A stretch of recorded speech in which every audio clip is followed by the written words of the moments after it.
Hello guys, welcome to science workshop. This is Kusum here. Guys, इस video में हम economic importance of helminths के बारे में पढ़ेंगे। सबसे पहले हम देखते हैं कि हेलमेंथ्स होते क्या है। ठीक है, सो जो हेलमेंथ्स है वो क्या होते हैं? पैरासिटिक वर्म्स होते हैं। ओके, क्या होते हैं? पैरासिटिक वर्म्स होते हैं जो कि ह्यूमन को इन्फेक्ट कर सकते हैं और साथ ही साथ अदर एनिमल्स को भी इन्फेक्ट कर सकते हैं। यहाँ पे तीन टाइप के हेलमेंट्स हमको देखने को मिलते हैं। फर्स्ट कौन सा हो गया? फ्लूक्स हो गया, जिसको हम ट्रीमेटोड्स बोल सकते हैं। सेकंड है टैप वर्म्स, जिसको हम सिस्टोड्स बोल सकते हैं। और थर्ड है राउंड वर्म्स, जिसको हम निमेटोड्स बोलते हैं। इनफैक्ट चार टाइप के होते हैं, लेकिन फोर्थ जो टाइप है वो ह्यूमन को इन्फेक्ट नहीं करता है, बाकी अदर एनिमल्स जो है उनको इन्फेक्ट करता है। ठीक है, आप यहाँ देख सकते हैं। सबसे पहले हमारा राउंड वर्म्स, ये क्या करता है? Can cause infection in the intestine और द बॉडी। ह्यूमन की जो इंटेस्टाइन है उसमें इन्फेक्शन कोज करता है राउंड वर्म। फ्लूक की अगर बात करें तो ये बाइल डक्ट को यानी पित्त वाहिका जो होती है उसको इन्फेक्ट करता है, लीवर को और ब्लड को इन्फेक्ट करता है फ्लूक। ओके, थर्ड जो है वो है टैपवर्म और ये इंटेस्टाइन को ही इन्फेक्ट करता है। फोर्थ जो टाइप है गाइज, फोर्थ जो टाइप है वो है थॉर्नी हेडेड वर्म्स। ये नॉर्मली जो है वो ह्यूमन को इन्फेक्ट नहीं करता, बहुत रेयरली जो है वो ह्यूमन को इन्फेक्ट करेगा, बाकी अदर जो एनिमल्स है उनको इन्फेक्ट करता है थॉर्नी हेडेड वर्म्स। ओके, ये सारे के सारे जो हेलमेंट्स हैं ये क्या होते हैं? पैरासिटिक वर्म्स होते हैं, यानी कि किसी पैरासाइट के ये एज ए पैरासाइट रहते हैं होस्ट की बॉडी में, और होस्ट की बॉडी से ही क्या करते हैं? नरिशमेंट लेते हैं। ठीक है, अपना खाना वाना वहीं से लेते हैं। और पैरासिटिक है तो मतलब क्या हुआ? वो होस्ट की बॉडी को नुकसान भी पहुंचाएंगे। सो इस वजह से क्या होता है गाइस, बहुत सारे डिजीज भी ये कोज करता है। जब ये वॉर्म ह्यूमन की बॉडी में एंटर करते हैं, ठीक है, तो ये पैरासिटिक इन्फेक्शन कोज कर देते हैं, which appears as intestinal worm, जो कि इंटेस्टाइनल वॉर्म की तरह अपियर होते हैं। यानी कि इंटेस्टाइन में मैक्सिमम इसका जो इफेक्ट है, इसका जो इन्फेक्शन है वो देखने को मिलता है। Okay, this infection is known as helminthiasis. इस इन्फेक्शन को क्या बोलते हैं हम? हेलमिंथियासिस बोलते हैं। साथ ही साथ एक नाम और है इसका, इसको हम बोल सकते हैं हेलमिंथोसिस। हेलमिंथोसिस, ओके, या फिर सिंपली हम क्या बोल देते हैं? वॉर्म इन्फेक्शन के नाम से भी हम इसको जानते हैं। जो भी हेलमिंथ्स का इन्फेक्शन होता है ह्यूमन के इंटेस्टाइन में, उसको हम क्या बोलते हैं? हेलमिंथियासिस बोलते हैं, या फिर वॉर्म इन्फेक्शन बोल देते हैं इसको, या फिर हेलमिंथोसिस बोल देते हैं। ठीक है, इसका ट्रांसमिशन कैसे होता है? लाइक अगर किसी एक को इन्फेक्ट कर गया ये, तो ये इसका ट्रांसमिशन दूसरे ऑर्गेनिज्म में भी या फिर दूसरे ह्यूमन बीइंग में भी हो सकता है। वो कैसे होगा? हेलमिंथ्स जो है गाइज वो क्या होता है? ऐसे एरिया में ज़्यादातर देखने को मिलते हैं जो कि मॉइस्ट होते हैं, वार्म क्लाइमेट जहाँ पे होती है, और पुअर सैनिटेशन होता है, यानी कि वहाँ पे स्वच्छता जो है वो नहीं होती है। ओके, तो ऐसा अगर कहीं पे कोई एनवायरनमेंट है या एरिया है, वहाँ पे हमें हेलमिंथ्स जो है वो सबसे ज़्यादा देखने को मिलते हैं। नेक्स्ट पॉइंट है हमारा, when worms are in someone's intestine. अगर वर्म किसी ह्यूमन की इंटेस्टाइन के अंदर हैं, तो that person passes eggs through their stool. तो वो पर्सन जो है वो अपने स्टूल से, जो मल है उससे ये इसके एग्स को पास करता है। ठीक है, as the faeces come into contact with soil the eggs can spread. अब जो स्टूल सॉइल के कांटेक्ट में आएगा तो वहाँ पे एग्स जो है वो स्प्रेड होते जाएंगे। सॉइल के अंदर क्या हो जाएंगे? एग स्प्रेड हो जाएंगे। People can contact the infection if the infested soil reaches there mouths often through dirty hands. अब सॉइल से इन्फेक्शन जो है, सॉइल में क्या है? एग स्प्रेड हो गए। अब वहाँ से डर्टी हैंड के थ्रू ये माउथ तक पहुँचते हैं और किसी और पर्सन को क्या कर देते हैं? किसी और पर्सन को इन्फेक्ट कर देते हैं। ठीक है, किसी और पर्सन की बॉडी में ट्रांसमिट हो जाते हैं। In the case of hookworm, ठीक है, ये भी एक हेलमिंथ ही है। हुकवर्म के केस में अगर हम देखें, the parasite matures in the soil. जो पैरासाइट है वो कहाँ पे मैच्योर होते हैं? सॉइल के अंदर मैच्योर होते हैं। Past when a person walk over the soil with bare feet. अब वो सॉइल के ऊपर मतलब नंगे पाँव जब चल रहा होता है तो उसकी फीट से ही उसकी बॉडी में वो क्या हो जाएगा? पास हो जाएगा। क्या पास हो जाएगा? जो एग्स है जो कि सॉइल के अंदर स्प्रेड हुए थे वो पास हो जाएंगे उसकी बॉडी में और वो पर्सन जो है वो इन्फेक्ट हो जाएगा। तो इस तरह से इसका क्या होता है, स्प्रेडिंग होता है इस हेलमिन्स जो डिजीज़ है इसका, और या फिर बोल सकते हैं इसका ट्रांसमिशन होता है। ठीक है, इसके क्या क्या सिम्टम्स हमें देखने को मिलते हैं। नॉर्मली जो है बहुत सारे पीपल में तो क्या होता है, हेलमिन्थियासिस जो है वो कोई भी सिम्टम्स शो ही नहीं करता। ठीक है, लेकिन अगर ये बहुत ज़्यादा मतलब बहुत ज़्यादा इफेक्ट कर गया तो क्या होगा, क्या सिम्टम्स जो है वो देखने को मिलेंगे जब वो सीवियर सिचुएशन में चला गया इन्फेक्शन तब। ठीक है, तो जो रोगी है, ठीक है, जो पेशेंट है उसको अब्डोमिनल सिम्टम्स दिखेंगे। ठीक है, डायरिया हो गया, वॉमिटिंग हो गया, ये सारे के सारे सिम्टम्स दिखेंगे। ठीक है, उल्टी दस्त हो गया। ठीक है, इंटेंस्टाइनल वॉर्म आर ट्रीटेबल। जो इंटेंस्टाइनल वॉर्म्स है वो क्या होता है, ट्रीटेबल होता है, यानी उनको ठीक किया जा सकता है, उनका इलाज किया जा सकता है अगर किसी को हो गया तो। But the condition can be lead to physical और cognitive growth problem if left untreated. अगर इसका ट्रीटमेंट नहीं किया गया तो ये बहुत ज़्यादा फिजिकल और कॉग्निटिव ग्रोथ प्रॉब्लम क्रिएट कर देगा। ओके, तो इसका ट्रीटमेंट किया जा सकता है, बट अगर इसको अनट्रीटेड छोड़ दिया गया तो ये सारी प्रॉब्लम जो है वो हमें देखने को मिल सकती है। अगर अभी हम इकोनॉमिक इम्पैक्ट की बात करें हेलमिन्स की, तो इसका कुछ ज़्यादा अच्छा इकोनॉमिक इम्पैक्ट नहीं होगा, क्योंकि सबसे पहले अभी हमने देख ही लिया कि ये ह्यूमन की हेल्थ प्रॉब्लम ज़्यादा क्रिएट करते हैं, डिजीज़ कोज करते हैं। तो श्योरली ये मतलब ये तो नहीं दिख रहा कि इसका पॉजिटिव इफेक्ट जो है वो हमें इकोनॉमी पे दिखने को मिलेगा। ओके, तो लाइफ स्टॉक इंडस्ट्री जो है वो एक वाइटल रोल प्ले करती है। कहाँ पे, नाइजीरिया में। हमने नाइजीरिया का एग्जांपल लिया है क्योंकि हमने बोला कि इकोनॉमिक जो इम्पैक्ट है हेलमेंट्स का वो बहुत ही बुरा रहता है, मतलब लॉस ही होगा अगर हेलमेंट्स का अगर हम देखें इकोनॉमी पे। ठीक है, ये जो लाइव स्टॉक इंडस्ट्री है यानी पशुपालन की हम यहाँ पे बात कर रहे हैं, तो नाइजीरिया के अंदर ये पशुपालन इसकी इकोनॉमी के अंदर बहुत ही बड़ा रोल प्ले करता है। It serves major source of income and livelihood for majority of Nigerians. बहुत सारे नाइजीरियन पीपल के लिए ये उनकी इनकम का सोर्स है, उनकी आजीविका यानी लिवलीहुड का सोर्स है। ठीक है, वो are rural settles and contributes about 5.2% to the national gross domestic product. ये जो है ये जीडीपी के अंदर 5.2% का अपना एक क्या बोल सकते हैं भाई, एक प्रॉफिट देता है कि 5.2% जो जीडीपी है वो यहीं से आ रही है। ठीक है, हेलमिन्थ हाउएवर कोज इकोनॉमिक लॉसेस, ये पॉइंट ध्यान रखना। हेलमिन्थ जो क्या करते हैं, इकोनॉमिक लॉस के लिए भाई जिम्मेदार है। रिडक्शन इन मिल्क प्रोडक्शन, क्योंकि इनकी वजह से अगर किसी एनिमल में ये हो गया, हेलमिन्थियासिस हो गया, तो क्या हो जाएगा, मिल्क प्रोडक्शन रिड्यूस हो जाएगा, weight gain, fertility and carcass quality. ठीक है, ये सारी चीज़ें क्या हो जाएगी, इनकी क्वालिटी गिर जाएगी, फर्टिलिटी भी कम हो जाएगी, वेट भी गेन कर लेगा, सरकास क्वालिटी भी क्या हो जाएगा, गिर जाएगा, रिडक्शन हो जाएगा, और वेट गेन नहीं हो पाएगा, इसका भी रिडक्शन हो जाएगा। तो इन सारी चीज़ों की वजह से जो लाइव स्टॉक इंडस्ट्री है उसको लॉस होगा, यानी कि पशुपालन जो है उसमें लॉस होगा, क्योंकि जो एनिमल्स हैं वो क्या हो जाएंगे भाई, बीमार हो जाएंगे, और उनमें ये सारी चीज़ें हमें देखने को मिलेगी। अभी ये सारे पॉइंट्स हमने देखे ये वाले। तो इस वजह से क्या होगा, जो इंसान है वहाँ पे, पर्सन जो सिर्फ लाइफ स्टॉक इंडस्ट्री पे डिपेंड करते हैं, जिनकी आजीविका वहीं से आ रही है, उनको इकोनॉमिक लॉस हो जाएगा। तो हेलमिन्स का हम क्या देख सकते हैं, इकोनॉमिक इम्पैक्ट नेगेटिव पड़ता है। Okay, zoonotic helminths of livestock origin cause health problem in humans. कुछ ऐसे हेलमिन्ट्स होते हैं जिसको जूनोटिक हेलमिन्ट्स बोल सकते हैं, जो कि लाइव स्टॉक ऑरिजिन के होते हैं। ये जो हेलमिन्ट्स हैं ये ह्यूमन के अंदर भी क्या करते हैं, हेल्थ प्रॉब्लम्स क्रिएट करते हैं। ठीक है, एनिमल्स के साथ साथ में ऐसे हेलमिन्ट्स जो है वो ह्यूमन को भी इन्फेक्ट करते हैं।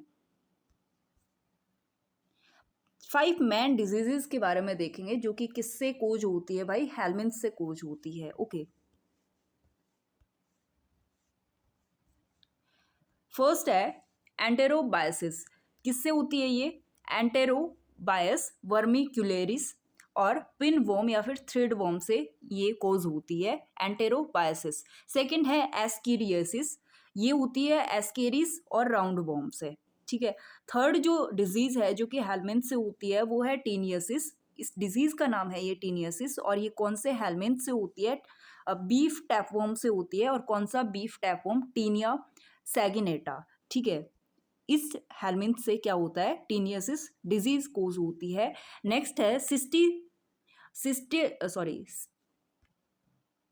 सिस्टिसर्कोसिस, जो किसकी वजह से होती है, टीनिया सोलियम और पोर्क टैपवोम की वजह से होती है। एंड फिफ्थ जो है वो है भाई स्किस्टोसोमियासिस। ओके, ये होती है स्किस्टसोमा मानसोनी से। तो ये मेन 5 डिजीज है जो कि हेलमिंथ्स की वजह से कोज होती है। ओके, इनके बारे में थोड़ा हम आगे स्लाइड में देख लेंगे कि इसमें क्या क्या होता है। सबसे पहले हम एंटेरोबायसिस के बारे में देखते हैं। सो एंटेरोबायसिस जो है वो क्या है भाई, ऐसे वेस्टर्न जो यूरोप है वहाँ पे सबसे ज़्यादा देखने वाली डिजीज़ हमें मिलती है, ठीक है। किसकी वजह से कोज होती है, एंटेरोबियस बोल सकता है वर्मिक्यूलेरिस, जो कि थ्रेड वोम या फिर पिन वोम होता है। ओके, पर्सन टू पर्सन ये कैसे ट्रांसमिट होता है, एंटेरोबायसिस जो है वो पर्सन टू पर्सन कैसे ट्रांसमिट होगा, when infected eggs are spread on surface और इन फूड।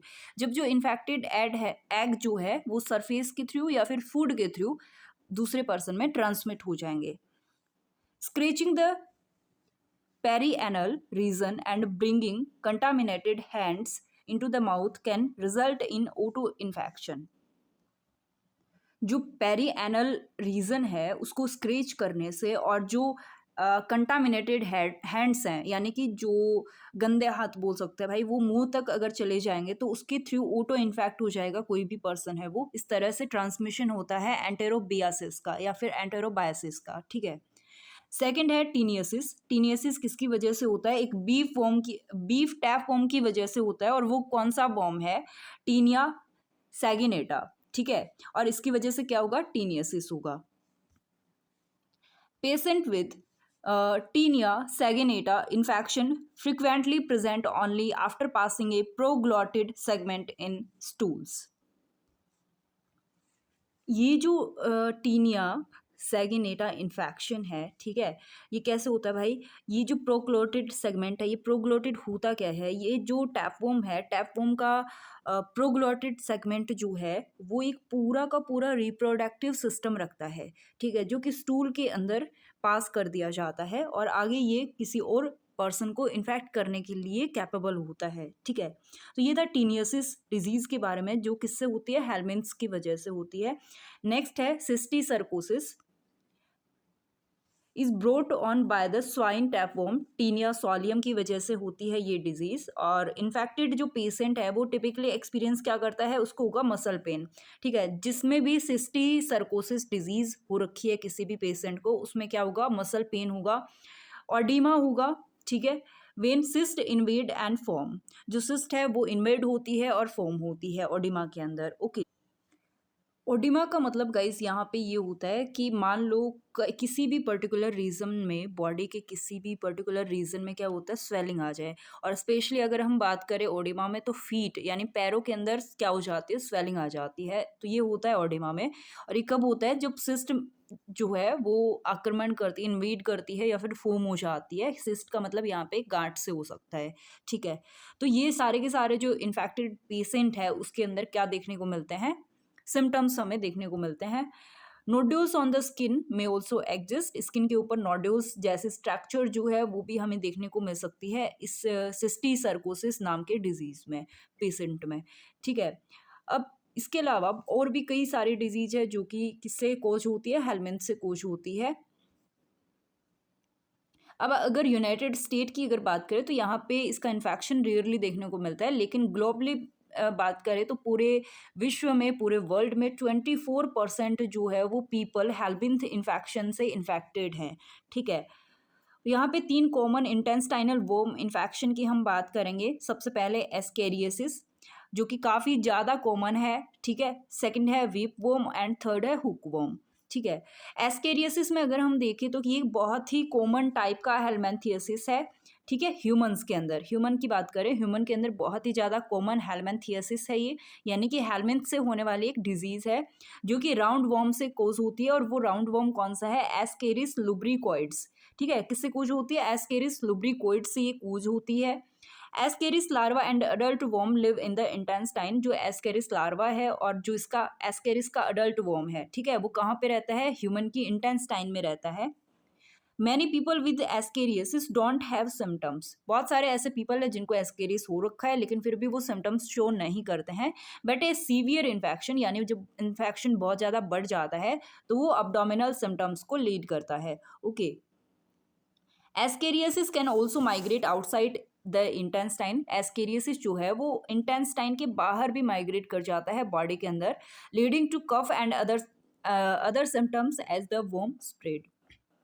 जैसे जैसे वर्म स्प्रेड होगा तो वो क्या करेगा भाई? कफ भी बनाने लग जाएगा। इसके अलावा और भी ऐसे सिम्टम्स दिखाने को लग जाएगा, यानी इंटेस्टाइन के बाहर भी एस्केरियसिस जो वो अपने इम्पैक्ट दिखाता है, ओके, ह्यूमन बॉडी में। सेकेंड है विप वर्म। विप वर्म जो है an infection caused by A type of round worm. Round worm से ये कोज होता है। विप वर्म कहाँ पे रहता है भाई? लार्ज इंटेस्टाइन में रहता है and generally cause a more severe infection than ascariasis. Ascariasis से भी ज़्यादा सीवियर इन्फेक्शन को ये कोज करता है। कौन? Whip worm. Symptoms of whip worm include painful bowel movement, diarrhoea, contains blood और म्यूकस। डायरिया यानी दस्त के साथ में क्या होगा? ब्लड और म्यूकस भी हमें देखने को मिलेगा। And frequent defecation. ये सारे के सारे सिम्टम्स जो है वो विपवर्म में देखने को मिलते हैं। As whipworm progresses a person can experience anal prolapse, anaemia. ठीक है, एनीमिया का मतलब क्या हुआ? Reduce ability of the blood to carry oxygen due to the low red blood cell और लो हीमोग्लोबिन। एनीमिया किसको बोलते हैं भाई? जब ब्लड के अंदर हीमोग्लोबिन की कमी हो जाए या फिर आरबीसी की कमी हो जाए, और आपको पता है हीमोग्लोबिन ही ऐसा वो क्या बोल सकते हैं भाई, कारक है या फिर फैक्टर है, कुछ भी बोलो, जो कि ऑक्सीजन को कैरी करता है। ठीक है, तो अगर रेड ब्लड सेल कम है तो उसमें हीमोग्लोबिन भी कम होगा। ठीक है, हीमोग्लोबिन कम होगा तो वो ऑक्सीजन भी कैरी नहीं कर पाएगा। तो इस कंडीशन में क्या हो जाएगा? एनीमिया हो जाएगा, जब हीमोग्लोबिन की कमी हो गई हो। ठीक है, स्टंटेड ग्रोथ भी हमें देखने को मिलती है, यानी कि जब ग्रोथ रुक जाती है, तो जब विपवर्म होगा तो ग्रोथ भी रुक जाएगी, एनीमिया भी हमें देखने को मिलेगा और एनल प्रोलैप्स भी हमें देखने को मिलेगा। ठीक है, जहाँ पे जिस व्यक्ति को इसका इन्फेक्शन हो रखा है उसके सिम्टम्स हैं ये। ओके, नेक्स्ट है हुकवर्म। हुकवर्म में क्या होगा? Hookworm infection are caused by helminths Ancylostoma duodenale and Necator americanus. Okay, इनकी वजह से क्या होता है? हुकवर्म होता है। Ancylostoma duodenale and Necator americanus की वजह से क्या होता है? हुकवर्म इन्फेक्शन होता है। देज worm infect the small intestine. और ये वर्म्स जो है वो कहाँ पे किसको इन्फेक्ट करते हैं? स्मॉल इंटेस्टाइन यानी छोटी आंत को इन्फेक्ट करते हैं। ठीक है, unlike other helminth infection that are passed by ingesting eggs, hookworm is most often contracted by walking barefoot on contaminated soil। देखो, हम देखते हैं कि बाकी जो हेलमिंथ इन्फेक्शन होते हैं वो किससे होते हैं भाई? जो एग्स स्प्रेड हुए थे सॉइल में, ठीक है, तो हमारे अगर हाथ गंदे हो रखे हैं या फिर कंटामिनेटेड हैंड बोल सकते हैं, ठीक है, और वो माउथ तक हम ले जाएंगे, ठीक है, तो क्या होगा कि वो इंजेस्ट हो रहे हैं बॉडी के अंदर, वो एग्स जो है वो इंजेस्ट हो रहे हैं बॉडी के अंदर, तब जाके वो इन्फेक्शन हो रहा है। लेकिन हुकवर्म के केस में क्या होगा कि हम उस सॉइल पे चल रहे हैं जो कंटामिनेटेड है, यानी जिसके अंदर हुकवर्म्स जो है वो स्प्रेड हो रखे हैं, तो वो बेयर फुट से ही हमारी बॉडी के अंदर चले जाएंगे। ओके, और इससे क्या देखने को मिलेगा? Hookworm larva in the soil can enter the body through the feet and travel to the intestine. Feet के थ्रू ही बॉडी के अंदर एंटर कर जाते हैं और इंटेस्टाइन तक ही ट्रेवल करते हैं। After the hookworm enters the food, a person might experience itchingness and rash.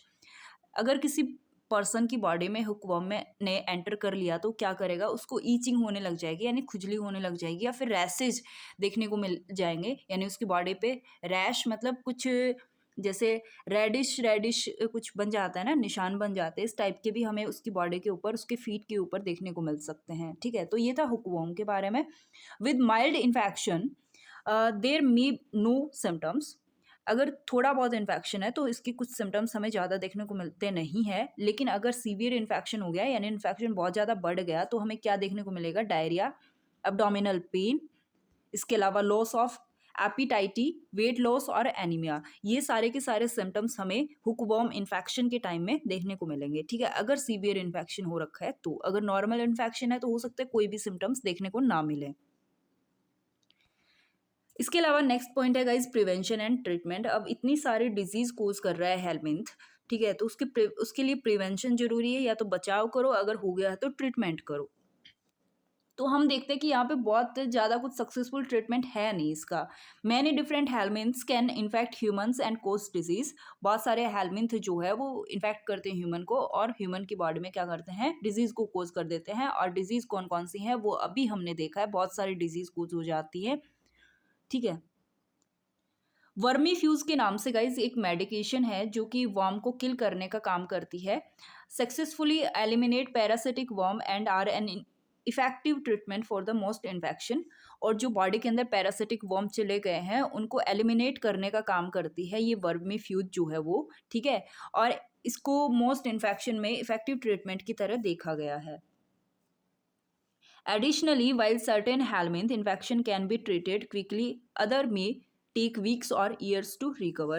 कई हेलमिंथ इन्फेक्शन होते हैं वो बहुत जल्दी भी ठीक हो जाते हैं, लेकिन कईयों में हफ्तों तक लग जाते हैं ठीक होने में, कईयों में साल भर लग जाता है ठीक होने में। ठीक है, यानी कि ऐसा नहीं है कि एक पर्टिकुलर टाइम में वो ठीक हो जाएगा, कुछ तो जल्दी ठीक हो जाएंगे, कुछ कई हफ्ते ले लेंगे, कुछ कई साल ले लेंगे ठीक होने में।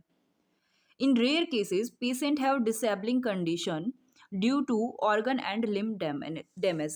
ठीक है, तो बहुत ही रेयर केसेस में ये भी देखने को मिलता है कि जो पेशेंट है वो डिसेबल हो जाता है, या तो उसका कोई भी ऑर्गन है वो डैमेज हो गया हो, या फिर उसका जो लिम्ब है, ठीक है, या तो हाथ या फिर पैर, वो क्या हो जाए, डैमेज हो जाए। उस टाइम में हम देखते हैं कि पेशेंट जो वो डिसेबल हो जाता है। There are numerous method for avoiding helminth disease. अब इसको हम मान लो अगर हुआ ही नहीं है, उससे बचाव ही कर ले, मतलब प्रिवेंशन कैसे कर सकते हैं हम, उससे अवॉइड कैसे कर सकते हैं कि इन्फेक्ट हो ही नहीं। First, avoiding touch with the parasite help prevent infection. सबसे पहले हम जो पैरासाइट है उनको टच ही नहीं करेंगे, प्रिवेंट कर लेंगे इन्फेक्शन को। ठीक है, फ्रीक्वेंट हैंड वॉशिंग कैसे करेंगे, हाथों को बार बार धोएंगे। ठीक है, keeping bathroom and kitchen clean, bathroom और किचन है दोनों को ही साफ सुथरा रखेंगे। ठीक है, क्लीन रखेंगे। Staying away from infectious animal, जिस एनिमल को इन्फेक्शन हो रखा है उस एनिमल से हम दूर रहेंगे। Always to avoid coming into contact. ठीक है, तो इन सारी चीज़ों से हम क्या करेंगे, इन सारी चीज़ों को फॉलो करेंगे जो अभी पॉइंट्स हमने देखे हैं, और इस तरह से हम क्या कर सकते हैं, अवॉइड कर सकते हैं इन्फेक्शन को। ओके, फर्दर मोर इसके अलावा क्या करना चाहिए, बॉइलिंग ऑफ फूड को पूरी तरह से उबाल के खाना चाहिए। खासकर अगर हम मीट की बात करें या फिर पोर्क एंड बीफ की बात करें, मीट ही होता है पोर्क एंड बीफ का, उसको उबाल के खाना चाहिए क्योंकि ये बहुत ज़्यादा कंटेन करते हैं पैरासाइट्स को। ओके, विच में हार्बर पैरासाइट्स, यानी बहुत ज़्यादा मतलब इसमें पॉसिबिलिटी होती है पैरासाइट को ये जगह प्रदान करते हैं या फिर जगह प्रोवाइड कराते हैं रहने के लिए। Prevent the consumption of parasite, और इस तरह से हम इनको पैरासाइट को इनके थ्रू कंजप्शन करने से बच सकते हैं बॉइलिंग ऑफ फूड की वजह से। इसके अलावा जो ड्रिंकिंग वाटर है उसको फ्री ऑफ पैरासाइट करने के लिए भी हम क्या करेंगे, बॉयल करेंगे, फिल्टर करेंगे या फिर क्लोरिनेट करेंगे। ठीक है, water can be boiled before bathing और avoided altogether to prevent parasite uptake while swimming. अब नहाने से पहले भी क्या करेंगे, पानी को गर्म करेंगे या फिर बॉईल करेंगे। स्विमिंग के टाइम भी हम क्या करेंगे, कंटामिनेटेड जो वाटर है तो उसको अवॉइड करेंगे। ठीक है, पैरासाइट से प्रिवेंट करेंगे। And issue particularly for fluke parasite, और ये सबसे ज़्यादा हमें किस में देखने को मिलता है, फ्लूक के केस में देखने को मिलता है कि फ्लूक सबसे ज़्यादा स्विमिंग या फिर वाटर के थ्रू जो है वो हमारी बॉडी के अंदर एंटर करता है और इन्फेक्ट करता है किसी भी पर्सन को, ओके, या किसी भी ऑर्गेनिज्म को। तो इस तरह से हम क्या कर सकते हैं भाई, बार बार हैंड वॉश करके, बाथरूम और किचन को क्लीन रख के, और जिसको इन्फेक्शन हो रखा है उससे दूर रह के, फूड को बॉईल करके खाने से, और ड्रिंकिंग वाटर को भी बॉईल करने से और फिल्टर करने से और क्लोरिनेट करने से, और जो नहाने का पानी है और जो स्विमिंग वाटर है उसको भी बॉईल करके हम इससे बच सकते हैं इन्फेक्शन होने से। ओके, सो गाइज ये हमारा था हेलमिन्ट्स के बारे में, और हमने क्या क्या पढ़ लिया। सबसे पहले हमने देखा हेलमिन्ट्स होते क्या हैं, देन हमने देखा इसके टाइप्स कौन कौन से हैं, इकोनॉमिक इम्पैक्ट कैसे पड़ता है हेलमिन्ट्स का, ठीक है, जो कि नेगेटिव इम्पैक्ट ही देखा हमने, ओके। और इसके बाद में कौन कौन सी डिजीज़ होती हैं, फिर उसका प्रिवेंशन और ट्रीटमेंट कैसे कर सकते हैं हम, ठीक है। तो ये सारे पॉइंट्स जो है वो हेलमिन्ट्स के बारे में हमने कवर कर लिए हैं। आने वाले वीडियो में हम इकोनॉमिक इम्पॉर्टेंस ऑफ आर्थ्रोपोड्स के बारे में पढ़ेंगे। आई थिंक यही टॉपिक होगा हमारा नेक्स्ट। अप्लाइड जूलॉजी का कंप्लीट प्लेलिस्ट जो है वो मैंने बना रखा है। जितने भी वीडियोस हैं अप्लाइड जूलॉजी के उस प्लेलिस्ट में आपको मिल जाएंगे। अगर आपको इसका पीडीएफ चाहिए तो आप मुझे टेलीग्राम चैनल पे ज्वाइन कर सकते हैं। अगर वीडियो अच्छा लगा हो तो प्लीज़ लाइक कर देना, शेयर कर देना अपने दोस्तों के साथ में, अपने क्लासमेट्स के साथ में, और चैनल को गाइज अभी तक सब्सक्राइब नहीं करा है तो सब्सक्राइब भी कर लेना। So thanks for watching this video. Thank you so much guys, मिलते हैं नेक्स्ट वीडियो में।